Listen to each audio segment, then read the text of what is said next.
Bentrovati telespettatori di 7 Gold, canale 15 del digitale terrestre. Rieccoci con la nuova puntata di Penalty, tutto il calcio di cui il calcio vero non parla mai. Riflettori come al solito il mercoledì puntati sul campionato di Serie D e anche sui due gironi del campionato di eccellenza. Ma in modo particolare oggi parleremo soprattutto del campionato di Serie D perché abbiamo un ospite particolarmente importante per quanto riguarda la nostra trasmissione. Siamo con Aniello Boccia, terzino del Calcio Catania, un Catania che ha pareggiato, però non nulla è perduto, voglio dire, non drammatizziamo, si può anche pareggiare a Cittanova, dico bene. Ben trovato intanto Aniello. Buonasera a tutti. Sì, il campo purtroppo in Serie D ci sono tanti così, non era dei migliori, fortunatamente comunque è sempre meglio non perdere su questi campi, ci mancherebbe. Comunque sono difficili, squadre che si chiudono dietro, spazi stretti, campo non eccellente. Non in perfette condizioni. Sì, sì, è ovvio, e quindi ci può stare una difficoltà, però comunque si sa, le partite che non si possono vincere poi non si perdono. Chiaro, è logico. Diciamo che il girone ha 2 o 3 squadre che possono tentare un possibile aggancio con il Catania. Abbiamo la Vibonese, abbiamo la Lamezia.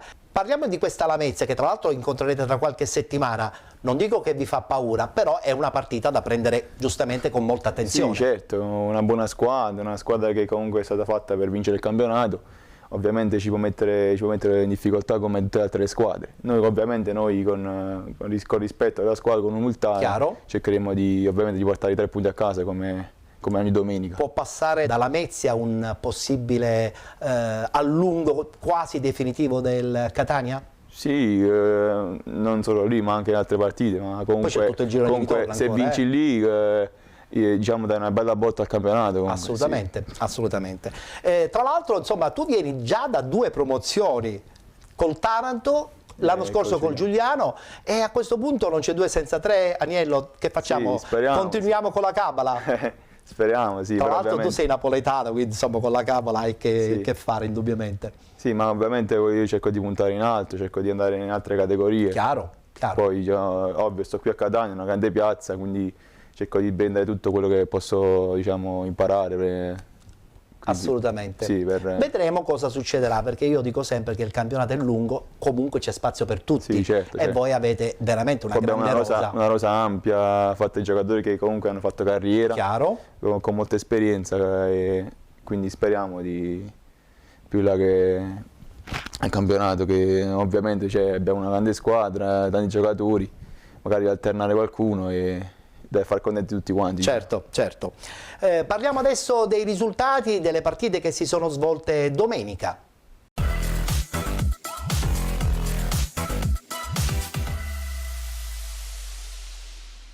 Si è giocata la 10ª giornata di andata, guardiamo il tabellino degli incontri. Canicattì che perde in casa 2-0 con la Vibonese Calcio, pareggio tra Castrovillari e Santa Maria Cilento 1-1, Città di Aciriale San Luca 1-1, Cittanova Catania 0-0, FC Lamezia Terme Licata Calcio 1-1, Paternò che vince in casa 1-0 con il Locri 1909 1-0, sonante vittoria della San Cataldese 3-0 contro il Ragusa Calcio ed infine Città di Sant'Agata che vince 4-0 contro la Mariglianese. L'incontro tra Real Aversa 1925 ed FC Trapani verrà recuperato il 7 di dicembre. Eccola qui dunque la schermata della classifica, il Catania in testa con 28 punti, 20 punti per l'FC Lamezia Terme, 19 Vibonese Calcio, con 15 punti Real Aversa 1925, Città di Sant'Agata e Locri 1909, con 14 Ragusa Calcio, 13 punti per il Paternò, 12 punti per Santa Maria Cilento, Castrovillari, Canicattì, FC Trapani, Licata Calcio, 11 punti Città di Aciriale insieme al San Luca, 10 punti per la San Cataldese, chiudono il Cittanova con 5 punti e la Mariglianese con 3 punti. Vogliamo ricordare che sono 2 le partite da recuperare per il Real Aversa 1925, una partita invece per Santa Maria Cilento ed FC Trapani. Si ritorna in campo domenica prossima, domenica 13 novembre, guardiamo il tabellino degli incontri, Catania Canicattì, FC Trapani Santa Maria Cilento, Licata Calcio Città di Aciriale, Locri 1909 Città di Sant'Agata, Paternò Calcio Castrovillari, Ragusa Calcio Real Aversa 1925, San Luca San Cataldese, Mariglianese Cittanova ed infine Vibonese Calcio FC Lamezia Terme. Beh, guardando a questo punto il tabellino degli incontri di domenica, questo incontro tra Vibonese e Lamezia potrebbe anche un po' agevolare un altro ennesimo allungo della squadra del Catania. Sì, può essere un'occasione per noi. Ovviamente però noi cerchiamo sempre di vincere ogni partita la domenica, perché ovviamente le squadre possono sempre inciampare in qualche risultato negativo e noi ne approfitteremo come sempre. Diciamo. Anche perché le squadre che vengono a giocare al Massimino, insomma, hanno un'idea ben precisa di come difendersi. Sì, 15.000 persone, campo messo bene, ovviamente cercano di portare il massimo di risultato a casa. Guardiamoci subito gli highlights con le interviste post partita dopo il pareggio 0-0 tra il Catania ed il Cittanova.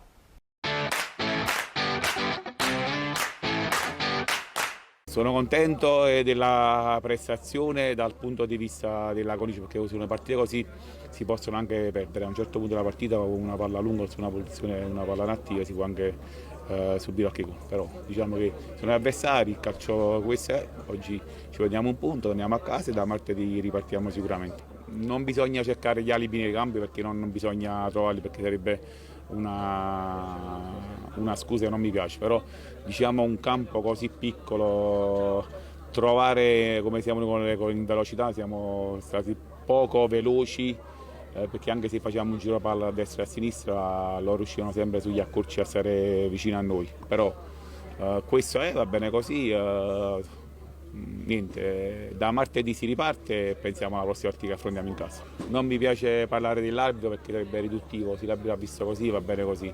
Per quanto riguarda la mia espulsione, visto su quell'episodio del calcio di rigore, si è alzata tutta la panchina.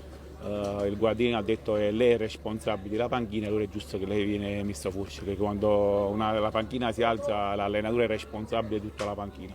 Non ho detto vabbè, se questo è il regolamento va bene così, per cui non è perché io ho detto qualcosa all'arbitro, anzi è la prima volta che vengo espulso nella mia carriera da allenatore. Però ho detto quando si alzano tutti quanti e lei non li mantiene sotto controllo, il regolamento dice che l'allenatore è responsabile e deve essere espulso. Dovremmo essere la prossima volta più incisivi nell'episodio, di portarla subito a nostro favore, poi dopo gli spazi sicuramente saranno più grandi. Come dicevo prima, ci è mancato il guizzo giusto, l'episodio a favore. Come ho detto prima, questo è un campo fortunatamente che non ci giocheremo tutte le domeniche, quindi portiamo a casa a sto punto sapendo di migliorare. Peccato perché alla fine le occasioni ci sono state, anche se era una partita sporca, con un pizzico di fortuna in più e un po' più di cattiveria da parte di tutti si poteva portare a casa, però va bene così. Partendo da dietro siamo stati un po' lenti certe volte e troppo precipitosi altre, secondo me sì, è ovvio che quando le squadre si chiudono fai un po' più di difficoltà, avendo anche 6 giocatori strutturati davanti non è che possono sempre prenderla anche di testa, capita che anche gli avversari facciano bene, insomma, quindi è vero che facciamo un po' più di fatica, però ci sono state partite come Licata o anche San Cataldo in Coppa in cui li abbiamo messi 90 minuti dentro all'area, però peccato che non sono state sbloccate prima, insomma. Benvenuti da Giada Immobiliare. La professionalità come punto di partenza, la qualità dei servizi come riferimento essenziale. Tutto questo è Giada Immobiliare di Giuseppe D'Antone. Servizi di compravendita ed affitti, supporto per concessioni mutui e consulenza finanziaria. Ed inoltre assistenza partecipazione ad aste giudiziarie e consulenza tecnico-legale. Giada Immobiliare, via Etnea 734 Catania. Info 095 6174 981 oppure 095 6174 973. Visita il sito con le nostre proposte www.giadaimmobiliare.it. Giada Immobiliare, insieme a te per comprare e vendere.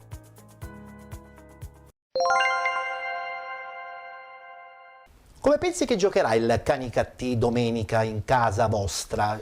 Cercherà di giocarsela a viso aperto la partita, come ha fatto ultimamente anche il Città di Sant'Agata, oppure insomma cercherà soprattutto di non farvi giocare in qualsiasi maniera? Beh, secondo me, noi la squadra ancora non abbiamo studiata perché siamo ancora a martedì.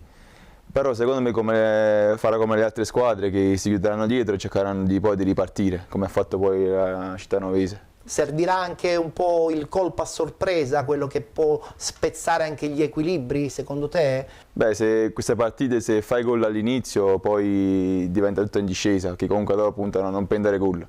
Poi se prendi gol, ovviamente poi i piani diventa un po' più facile. Diventa molto più facile. È vero, è vero. FC Lamezia che ha pareggiato in casa contro il Licata, guardiamo il servizio. Al guido di Ippolito Di Lamezia in scena la 10ª giornata del girone I di Serie D. Il Lamezia di mister Novelli, reduce dalla sconfitta contro il San Luca, gli ha fatto perdere terreno dalla vetta. Sconfitta anche per i giallo-blu di mister Romano nel derby contro il Canicattì. Passiamo al fin di questa sfida grazie all'immagine a cura di Arturo De Rosa, con il Lamezia al 17esimo che ha l'occasione di sbloccare il match. Lo assegna l'arbitro per spinta di Calaiò su Cristiani, che colpisce di testa da 2 passi e salva sulla linea lo stesso Cappello.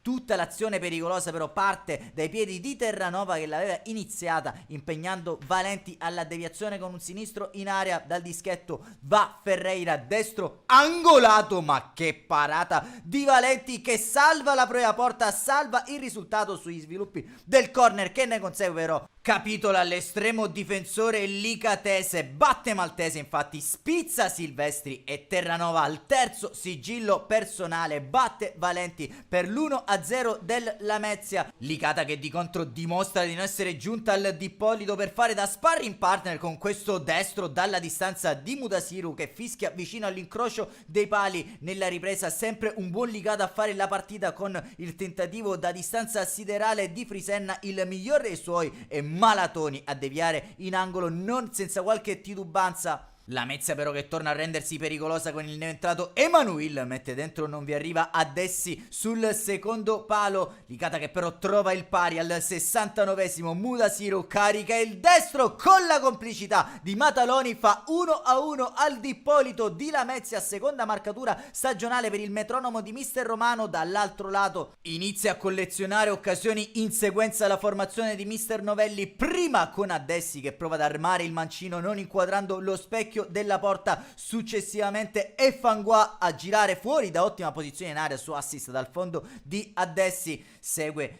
l'uscita alta da parte di Valenti che dà un saggio delle proprie abilità quest'oggi, guidando magistralmente la retroguardia. Quindi il tentativo ad opera di Canute che costringe alla deviazione in angolo coi pugni Valenti. 94esimo, tocca ancora a Fangua in pieno recupero gettare le ortiche con un tiraccio, un bell'assist dalle retrovie. L'occasione più clamorosa però accapita sui piedi di Addessi, filtrante infatti di Emanuele, servito in area al 95esimo, destro che sorvola la trasversale. Termina così anche la sfida del D'Ippolito. Il Licata strappa un punto grazie alla rete di Mudasiru.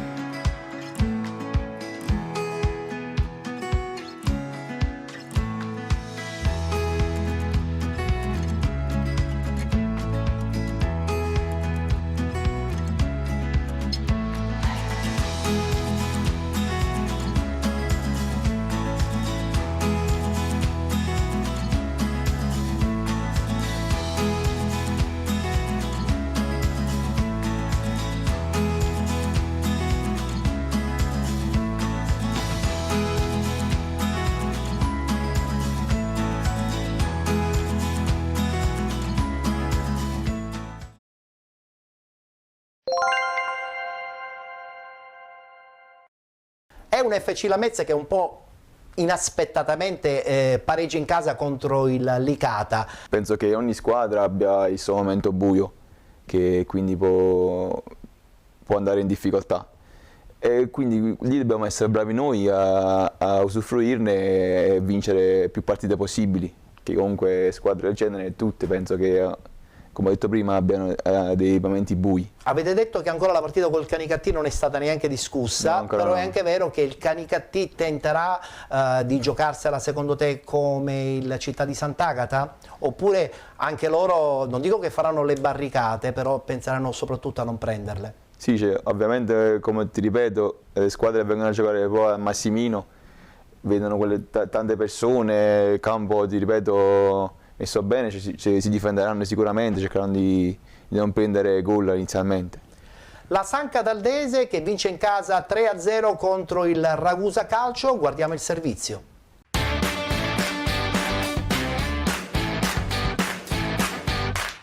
Decima giornata nel campionato di Serie D nel girone I e derby siciliano tra San Cataldese e Ragusa, compagine di mister Infantino reduce dal successo importante per 1-0 in casa del Trapani. Ragusa che nell'ultimo turno ha pareggiato per 2-2 contro il quotato Acireale. Arbitra alla partita il signore Orazietti di Michelino, assistenti Marucci di Rossano e Fanara di Cosenza. La San Cataldese parte forte e sfiora il gol dell'avvantaggio con la conclusione di Baglione che finisce di un niente fuori. 34esimo, il Ragusa trova davanti a sé uno straordinario Gaetano Dolenti che risponde presente sul colpo di testa di Varela. Poche le emozioni al Valentino Mazzola, solo questo a farvi vedere del primo tempo, partita che si incendia invece nella ripresa. Al 50esimo gli ospiti partono forte, la sponda di Varela per Randis va alla conclusione che sfiora il palo, bella combinazione tra i giocatori offensivi del Ragusa. Al 59esimo lancio per Zerbo, il pallone allargato a sinistra dove c'è Tuccio, conclusione respinta, Sandro Baglione stop e conclude, la mette all'incrocio dei pali. 1-0 San Cataldese,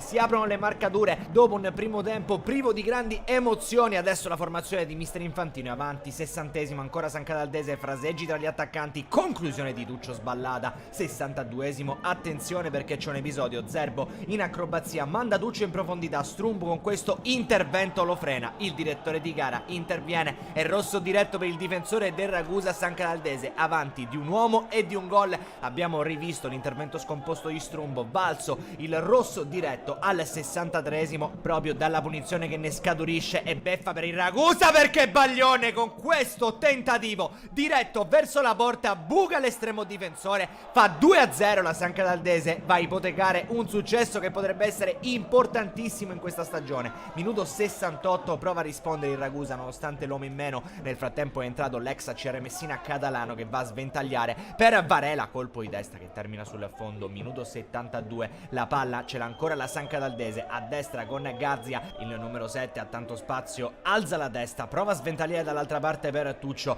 potrebbe provare la conclusione, la sua è una finta invece per il compagno che arriva dalla sinistra, prova a restituirgli il pallone, colpo di testa un po' fortunoso di Tuccio che finisce alto. Al minuto 77 è ancora il numero 10 a rendersi protagonista, i Verde Amaranto spingono per il gol del 3-0 che potrebbe chiudere le ostilità. Leonardi però non riesce a beccare lo specchio della porta. All'83esimo continua a far divertire al Valentino Mazzola la San Cataldese con l'azione a destra, Calabrese mette in mezzo, colpo di testa che termina di un niente fuori. Il Ragusa con orgoglio al minuto 88, nonostante la partita sia ovviamente compromessa dalla tre quarti, c'è questo cross per Videlli che entra in area, colpisce di testa, non riesce però a trovare il possibile 2-1. Minuto 95, si chiude con la ciliegina la partita della San Cataldese perché Calabrese difende palla, la dà a Cudrona, mette dietro su tre piedi, palla grossata dentro, la sfera arriva a Guadagnoli che insacca per il 3-0 della San Cataldese e per il secondo successo consecutivo della formazione di mister Infantino che dopo aver depredato Trapani si conferma in casa contro il Ragusa. Un cordiale saluto e alla prossima.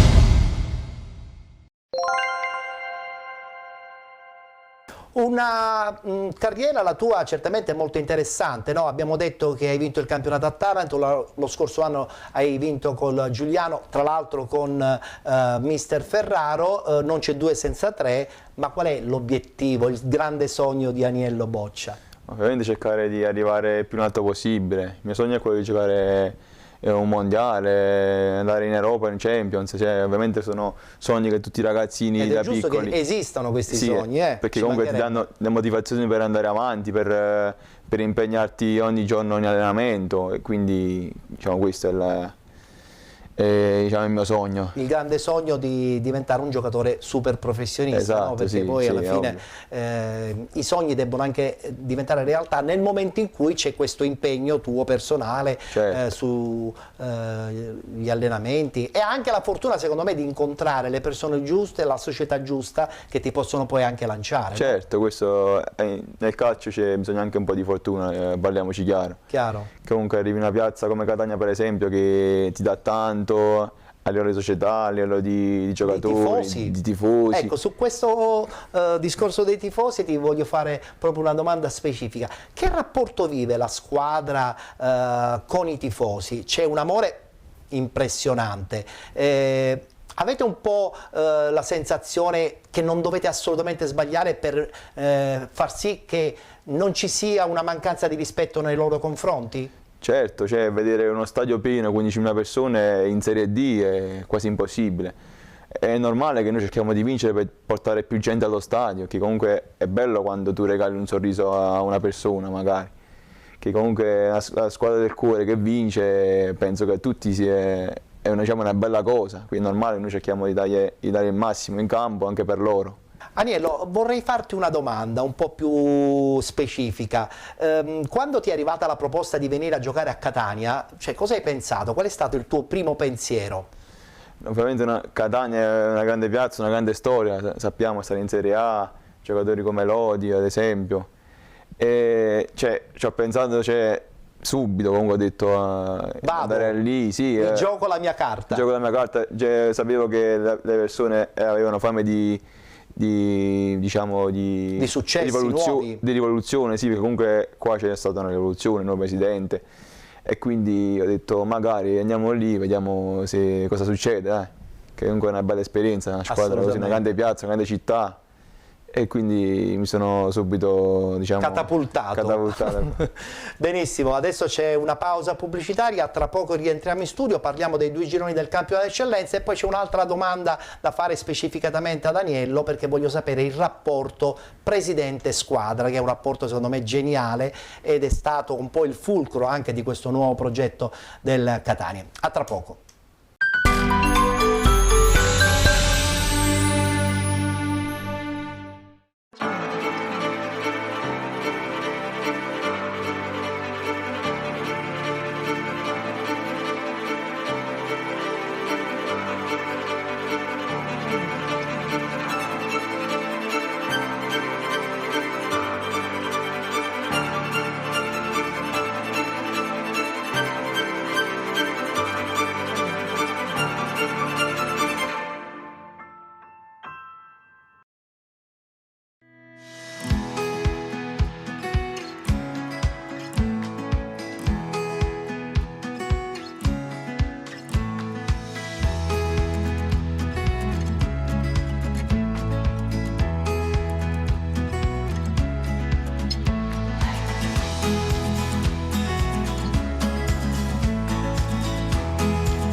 Benvenuti da Giada Immobiliare.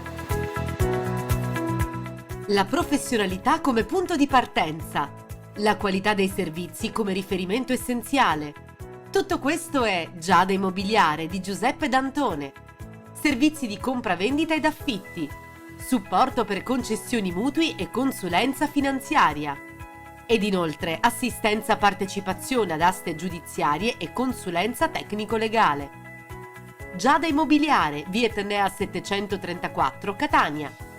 Info 095 6174 981 oppure 095 6174 973.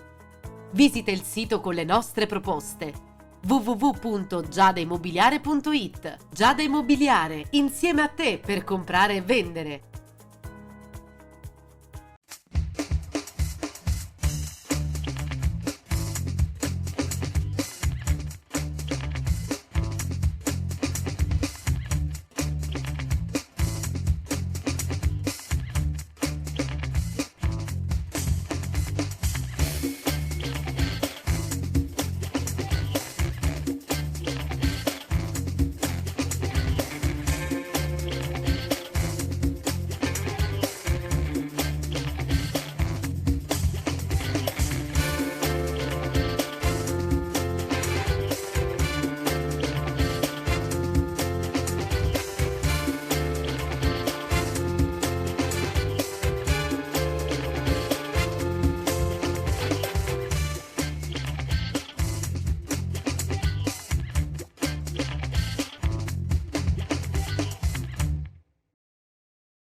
Eccoci rientrati in studio, siete con Penalty, come al solito la puntata del mercoledì dedicata al campionato di Serie D e ai 2 gironi del campionato di eccellenza.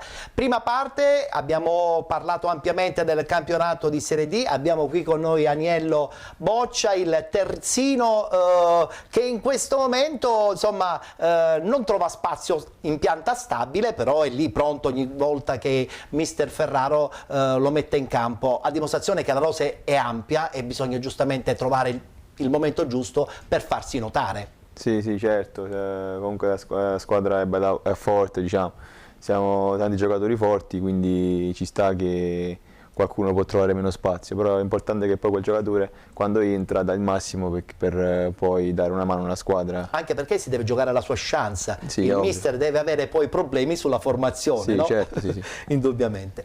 Voltiamo pagina, parliamo del campionato di eccellenza e lo facciamo con il girone A.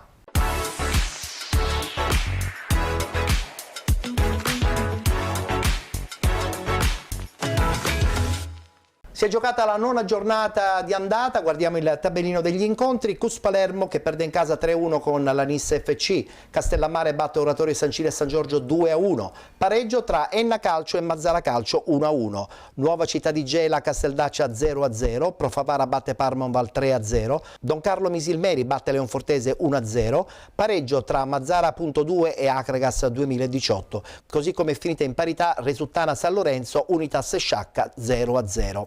In classifica ancora conferma per l'Acragas di Nicola Terranova, in testa con 23 punti, 19 per la Don Carlo Misilmeri insieme all'Enna Calcio, 18 punti Mazzara Calcio e Profavara, 17 Mazzara.2, 16 punti per l'Unitas Sciacca, 14 per il Casteldaccia, 11 punti Nissa FC, 10 punti Castellammare, 7 Resultana San Lorenzo e Leonfortese, 6 punti per Oratorio San Ciro e San Giorgio e Cus Palermo, 4 per la Parmonval, chiude la classifica Nuova Città di Gela con 3 punti.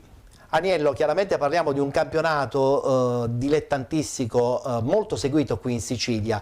I 2 gironi del campionato di eccellenza hanno veramente una grossa fetta di pubblico che puntualmente la domenica va a seguire le partite. Tra l'altro in questo girone, così come anche nel girone B, molte squadre sono capoluogo di provincia, Agrigento su tutte, ed è la dimostrazione quanta fame c'è di calcio qui in Sicilia. Quindi puoi immaginare il fatto che il Catania insomma, l'anno scorso sappiamo benissimo che ha chiuso in una maniera pazzesca la sua stagione, il ritornare finalmente a parlare di calcio in Sicilia è sempre molto bello, però è anche vero che ci sono tantissime altre realtà di contorno oltre alla Catania. Chiaramente tu segui poco, giustamente, in questi 2 gironi del campionato d'eccellenza, ma mentre invece in Campania hai lasciato un tuo seguito, segui anche i campionati dilettantistici oppure punti tutto sulla Serie D o quantomeno sulla Serie C? Sì, qualcosa seguo, eccellenza, che comunque sono città, piazze che sono vicine a me, diciamo, la città dove sono nato. Tu sei nato dove esattamente?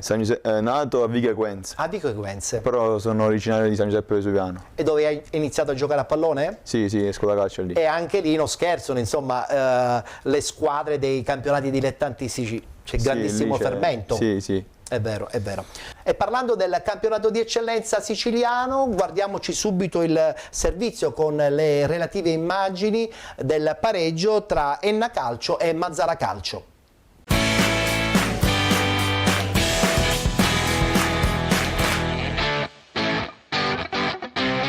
Le immagini a cura di Enzo Fallica per il film del primo tempo. Dopo 2 minuti Sessa verticalizza per Cocimano, il velo su Caronia che cade all'ingresso in area per il direttore di gara, è solo calcio di punizione. Lenna protesta perché voleva il calcio di rigore. Questo il nostro rallenti per fare luce sull'accaduto. Nel frattempo sul calcio di punizione che ne segue Cocimano se la fa appoggiare, spara leggermente alto sopra la traversa. All'8º ancora Lenna prova a sfondare con Cocimano, riesce a farlo, carambola su Agudiac, il toro argentino mette per Caronia a destra, prende la mira dal limite Angelo Caronia, 1-0 dell'Enna dopo 8 minuti, preciso a fil di palo, il suo tentativo non può nulla. Thomas Franco, sembra una partita cominciata in discesa per l'Enna, quella del generale Gaeta, ma al 12esimo primi problemi per mister Pippo Strano, alza bandiera bianca Arcidiacono, al suo posto Prestia, non cambia però il monologo del match. Al 19esimo continuano a spingere i padroni di casa per vie centrali sull'assist di Guzzardi, infatti Cocimano prova la verticale, si ritrova il pallone Cocimano, va allora da solo dal limite col sinistro, arriverebbe poi il gol di Caronia sulla ribattuta di Franco, ma secondo il direttore di gara questo è fuori gioco. Arriviamo fino al 22esimo, Lenna cerca il raddoppio, lo fa dalla destra con Agudiac servito da Prestia, Agudiac all'indietro, il velo di Prestia, va Cocimano col destro di prima intenzione, sfera che termina fuori, bellissima però la chance per Lenna in questo caso. 25esimo, Sessa riceve il pallone, cerca e trova il triangolo con Cocimano, la rimette all'indietro, il numero 10 spara col sinistro col piedone, Thomas Franco riesce a deviarla in calcio d'angolo. 29esimo, punizione di Ramraoui sul secondo palo, svetta Capitan Federico, solamente l'esterno per lui. Al minuto 40 un cross dalla destra, stavolta di Prestia, va a trovare sul secondo palo Caronia che la controlla, potrebbe concludere. L'uscita di Franco era tutto fermo per posizione di fuorigioco. 41esimo, Lenna protesta sempre dalla destra, pericoli maggiori, il pallone arriva a Caronia che entra in aria, viene disarcionato così da Lamraoui, poi si rialza ma soltanto per protestare. Il terzo episodio che fa storcere il naso ai gialloverdi è quello del calcio di rigore mancato su Caronia. Nel frattempo dalla distanza è Duarte a provare a impegnare Caruso che risponde presente tuffandosi sulla sinistra. Minuto 42, lancio di Bonanna, Gudiac fa la guerra e la vince, entra in area, Gudiac va col sinistro, la mira non è delle migliori sopra l'incrocio dei pali. Termina così il primo tempo al generale Gaeta, 1-0 tra Enna e Mazzara in questa nona giornata del campionato di eccellenza. Decide il gol realizzato all'8° da Angelo Caronia. Sempre le immagini di Enzo Fallica per raccontarci la ripresa. Prima occasione e sempre dei locali con Agudiak per vie centrali, cerca l'appoggio in Cocimano, subito di prima intenzione per Caronia, apre il piattone, gran parata di Thomas che riesce a deviarla in calcio d'angolo. 62esimo, il portiere del Mazzara nuovamente protagonista, stavolta su Cocimano che prova a sparare dalla distanza, risponde il numero 1 giallo-blu, poi clamoroso l'errore da parte di Ivan Agudiak che di fatto gliela spara addosso dal corner che ne segue il traversone, pesca Cocimano a centro area, colpo di testa, fil di palo, minuto 73, termina la partita di quello che fino a quel momento il match winner, ovvero Angelo Caronia dentro la Vardera. 77esimo, occhio al Mazzara, colpo di tacco di Federico Duarte, allarga a sinistra per il neoentrato Illiano che si ritrova tutto solo a tu per tu con Caruso, ma perde il tempo della giocata, se la porta a sinistra la sfera e poi direttamente sul fondo esce strano dentro di Dio quando mancano 10 minuti al termine della partita. 82esimo, attacca Lenna con Prestia che qui sbuca con una magia a due avversari, poi col sinistro trova la Vardera, la spaccata dell'ex Marina di Ragusa termina direttamente fuori. 85esimo, molto simile l'azione con Agudiak che riceve la sfera dalla rimessa laterale, si difende, riesce a passare Agudiak, mette in mezzo la difesa della Mazzara, allontana il pericolo. 88esimo, proprio la formazione ospite con questo lungo rilancio, il pallone termina sul petto di Gomez che spara questo destro che vale l'1-1 ancora una volta nei minuti finali. Lenna vede sfuggire un risultato prezioso, un possibile +3 per questa cannonata di Gomez, rimane impietrito, non può far nulla Caruso. Al 92esimo in extra time viene espulso Pippo Strano, poi il triplice fischio al generale Gaeta, termina 1-1 tra Enna e Mazzara e ovviamente tanti rimpianti per i gialloverdi visto il risultato in concomitanza di 1-1 tra Mazzarese e Agragas.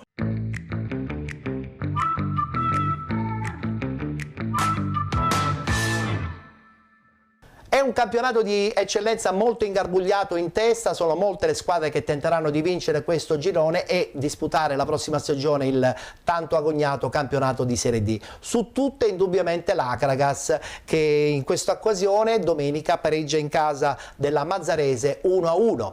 Guardiamoci il servizio con gli highlights e le interviste post partita.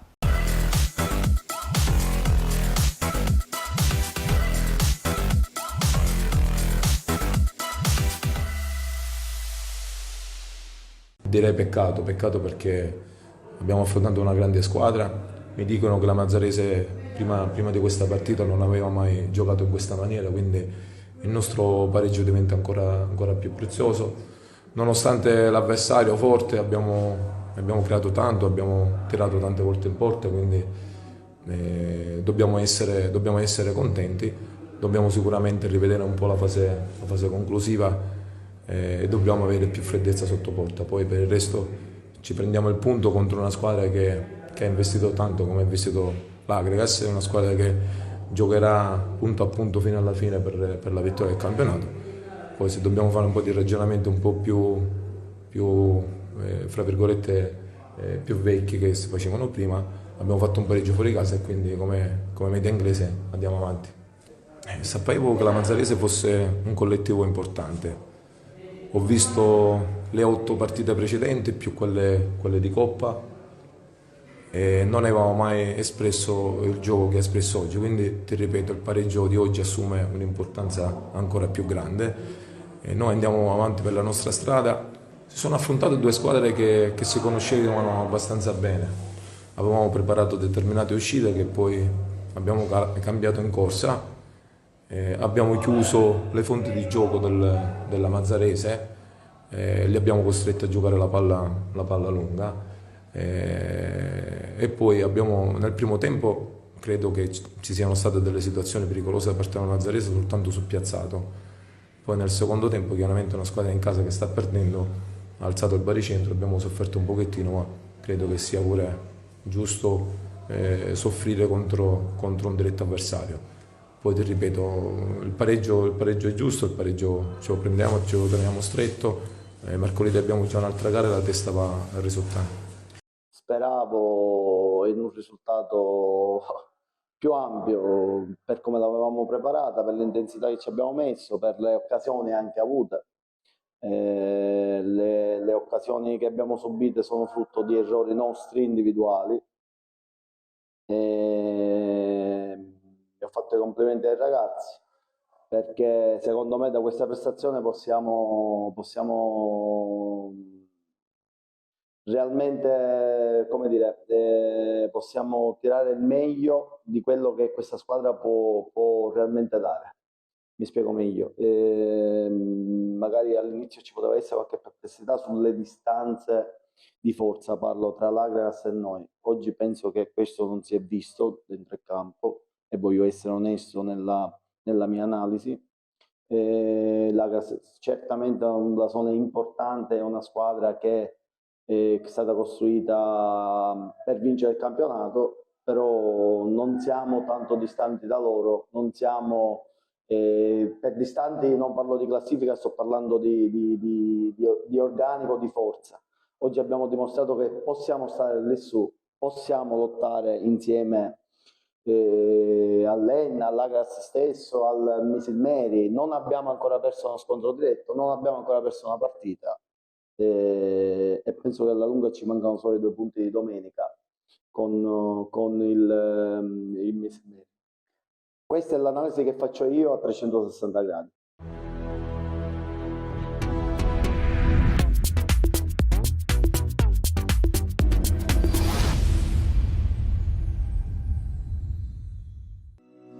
Benvenuti da Giada Immobiliare. La professionalità come punto di partenza, la qualità dei servizi come riferimento essenziale. Tutto questo è Giada Immobiliare di Giuseppe D'Antone. Servizi di compra-vendita ed affitti, supporto per concessioni mutui e consulenza finanziaria. Ed inoltre assistenza partecipazione ad aste giudiziarie e consulenza tecnico-legale. Giada Immobiliare, via Etnea 734, Catania.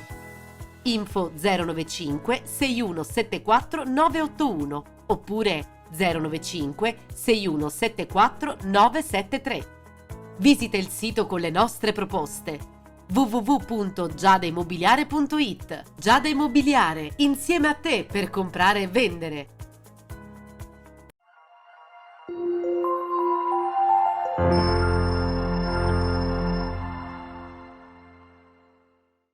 Ritornando a parlare con Aniello sul calcio Catania, voglio parlare insomma di questo presidente che è innamorato della città, è innamorato secondo me in maniera pazzesca di questa squadra che ha costruito. Che rapporto c'è giocatori-presidente? No, un rapporto fantastico, il presidente è una persona veramente squisita, non ci ha fatto mai mancare nulla a livello di attrezzature, non lo so, di staff, comunque poi ogni tanto viene al campo, ci incoraggia. Per esempio domenica era a Cittanova, si è un po' amareggiato che non è arrivata la 10ª vittoria di seguito? No, era tranquillo, perché comunque veniamo da 9 vittorie consecutive e quindi era abbastanza tranquillo. Poi ovviamente ci motiva sempre, comunque poi si vede una brava persona e ci dà sempre una mano. È il primo vero tifoso del Catania, esatto, e questa è la cosa più bella. Poche parole sì. Ritorniamo a parlare del campionato di eccellenza, parliamo del girone B.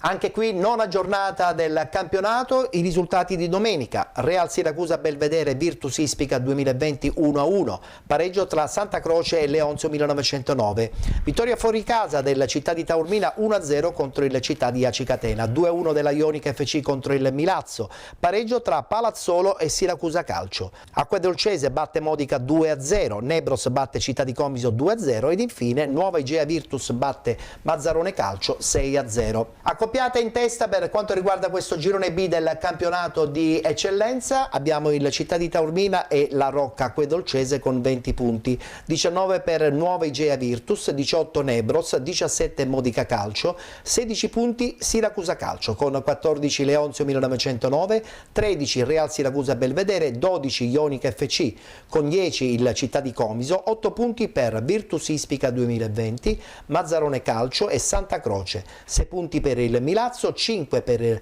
l'SC Palazzolo ed infine chiude la classifica il Città di Acicatena con 4 punti. E partiamo subito con le immagini, lo facciamo con la vittoria sonante della nuova Igea Virtus 6-0 contro il Mazzarone Calcio.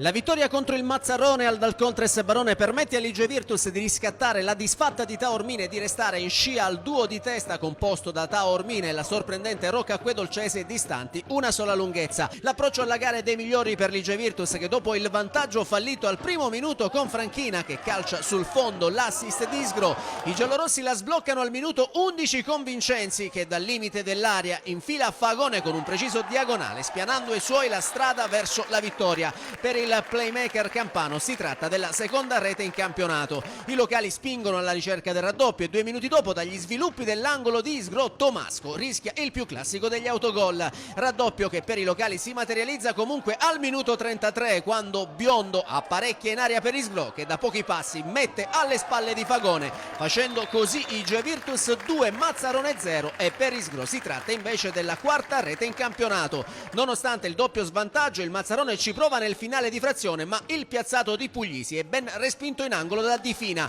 Nella ripresa però l'Igea Virtus si scatena andando a segno altre 4 volte. Al 48esimo Isgro raccoglie l'invito di Flores e col sinistro fa 3-0, doppietta personale, quinta rete in campionato. 5 minuti più tardi lo stesso Isgro restituisce l'assist a Flores che deve solo spingere in porta per il più facile dei gol per l'uruguaiano e la seconda rete in campionato. Quindi al minuto 75 è ancora uno scatenato Isgro a fornire ad Aveni l'assist per la rete del 5-0 igeano ed infine all'80esimo c'è gloria anche per il classe 2005 D'Amico che di testa gira in porta il solito cross di Isgro fissando il punteggio sul definitivo 6-0 per i giallorossi. Con questo successo il sesto in campionato quarto casalingo, l'Igea Virtus sale in classifica quota 19 punti e si conferma sul secondo gradino del podio. Per i giallorossi adesso sarà una settimana parecchio impegnativa con il doppio confronto contro il Siracusa che i barcellonesi affronteranno prima mercoledì al Dalcontres Barone per il ritorno dei quarti di finale di Coppa e poi domenica invece al De Simone per la 10ª giornata di campionato.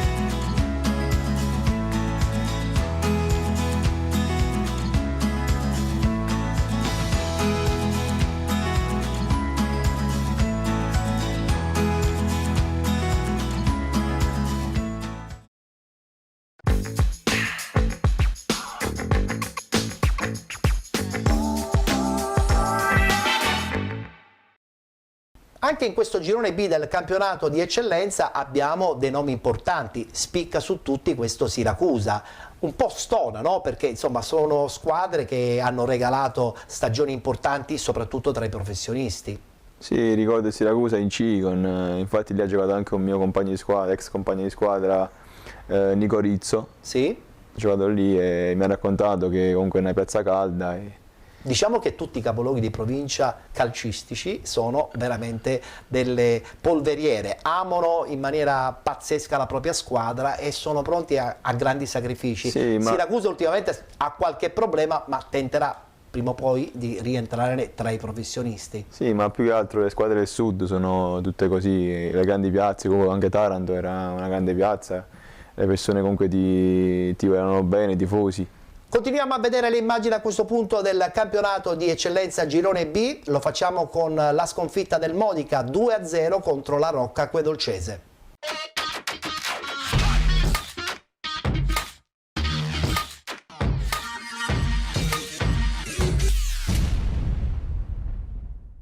Abbiamo preso questo gol alla fine del primo tempo in una partita che era sotto controllo pienamente, anche se non stavamo giocando a ritmi altissimi, però la partita era in controllo totale.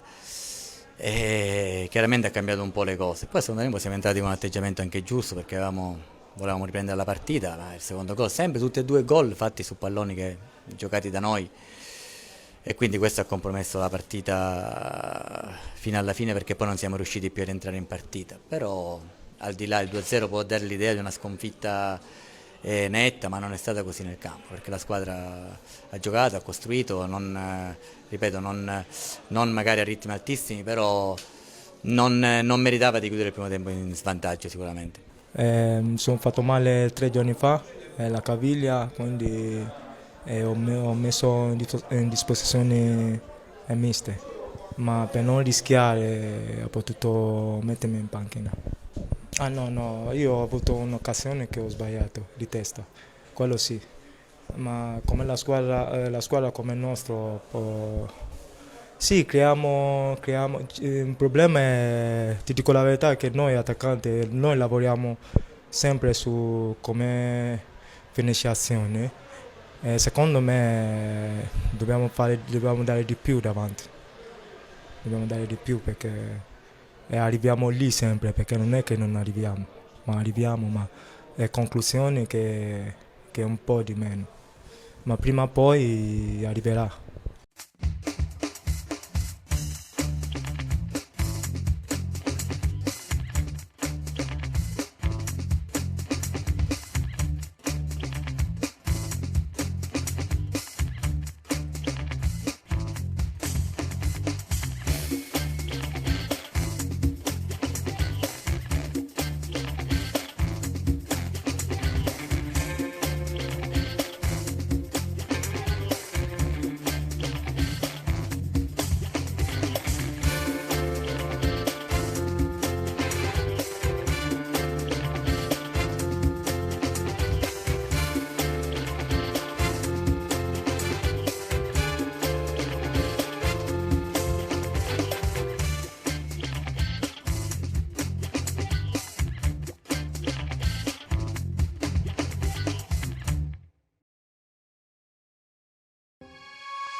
Caro Ettore, ciao Gol di Flu, ciao Penalty. Oggi è uno sfondo di una cartolina casalinga, un monitor in alto, pareti bianche, un silenzio dove non ci sono piatti da lavare.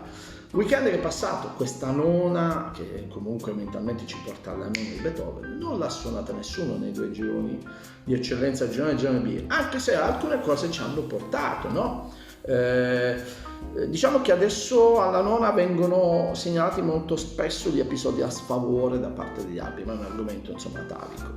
Non si dà il premio anche a una squadra che è più combattiva e che non ti fa vincere facilmente, si danno per scontato che ci sono dei favori psicologici verso le squadre che sono in testa. Io ti dico che la mia soddisfazione è che nei miei pronostici, nella mia rubrichetta che faccio nel mio profilo ogni venerdì, il girone A quasi lo conosco, ne ho sbagliato soltanto uno, e questa è una cosa che si ripete da 3 settimane, che ne sbagli uno soltanto sul calendario del weekend, quindi significa quasi che è come se io conoscessi totalmente, ma la bellezza che la scienza del calcio non esiste, e quindi è giusto che io non abbia la certezza matematica. Nel girone abbiamo un po' più squilibrato, ma molto più emozionante e molto più fisico, molto più aggressivo anche nelle dichiarazioni, le sportellate di Graziano Cutrufo del dopo Palazzolo Siracusa.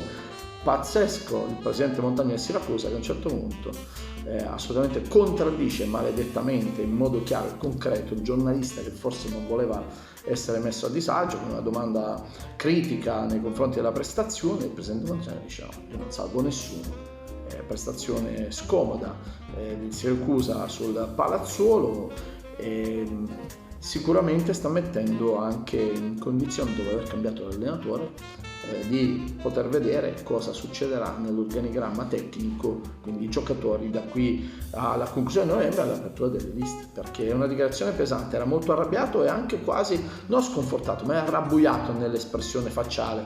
Quindi poi giustamente quello che accade dentro un campo, continua a dire, rimane dentro il rettangolo di gioco, non fuori. Quindi nella parte bassa ci saranno dei miglioramenti di sicuro. Nel Santa Croce si sta cercando un nuovo direttore generale, molti allenatori sono messi in osservazione chirurgica perché ormai sono sul letto, e potremmo avere delle novità soprattutto nel girone B, tra inserimenti di nuovi dirigenti e rotazione di panchina. Ancora c'è qualcosa. Cosa ci proietterà? Appunto, mi fermo sul girone B perché domenica il campionato è corto, perché si usa anche se i tifosi non sono contenti, ma è solo 4 punti alla vetta ed incontra l'Igia Virtus nel contesto della Coppa Italia a Barcellona, e poi domenica la incontra in casa il Seus al De Simone. L'altro lato è la sconfitta del Modica in casa, pesante, brutale,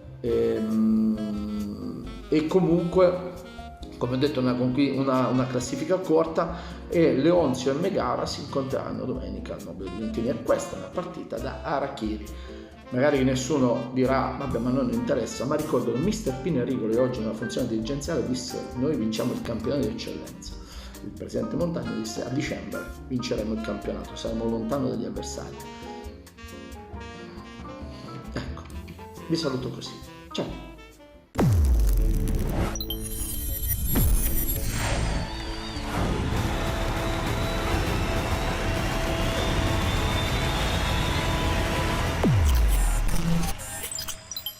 Abbiamo dunque concluso la puntata odierna di Penalty. Ospite questa settimana un giocatore del Catania, un Catania che sta volando nel girone I del campionato di Serie D, Aniello Boccia, a cui insomma facciamo una domanda esplicita: cosa succederà secondo te nelle prossime settimane? Ci sarà questo scontro contro l'FC Lamezia Terme, probabilmente nel ritorno ci sarà l'incontro importante contro la Vibonese, insomma 2 o 3 partite che preparerete secondo me in maniera diversa rispetto alle altre, con grande rispetto giustamente delle altre società. Sì, certo, perché sono partite che ti possono dare tanto a livello di punteggio, dei punti, quindi ovviamente tu vai lì e l'impegno ce ne metti di più rispetto alle altre partite, quando tra virgolette non ti danno una marcia in più. Quindi tra l'altro giocherete a Lamezia la partita il 20 novembre, sì. Pertanto ci sarà il solito trasbordo di tifosi che vi seguirà. Quelli non mancano mai e aiutano, secondo me. Sì, ovvio, ci danno una grossa mano. Comunque venire allo stadio e vedere tante persone che ti incitano è una grande cosa. Assolutamente. Bene, allora che dirti, grazie per essere stato con noi, e in bocca al lupo per il proseguo della stagione, speriamo di rivederci presto, magari con questa promozione già in tasca, perché le ultime giornate possono essere giornate anche e soprattutto di festa, no? Sì, certo, speriamo bene. Dai. Abbiamo dunque concluso la puntata odierna di Penalty, noi ci vedremo la prossima settimana come al solito alle 13 sul canale 15 del digitale terrestre di 7 Gold. Un grazie ancora al nostro ospite Aniello Boccia. Per quanto riguarda la puntata on demand, appuntamento domani dopo le ore 13 sul canale YouTube Penalty Programma Sportivo, oppure sul canale Facebook. Domani parleremo dei 4 gironi del campionato di promozione e anche dei 6 gironi del campionato di prima categoria. Grazie per essere stati con noi, appuntamento alla prossima settimana.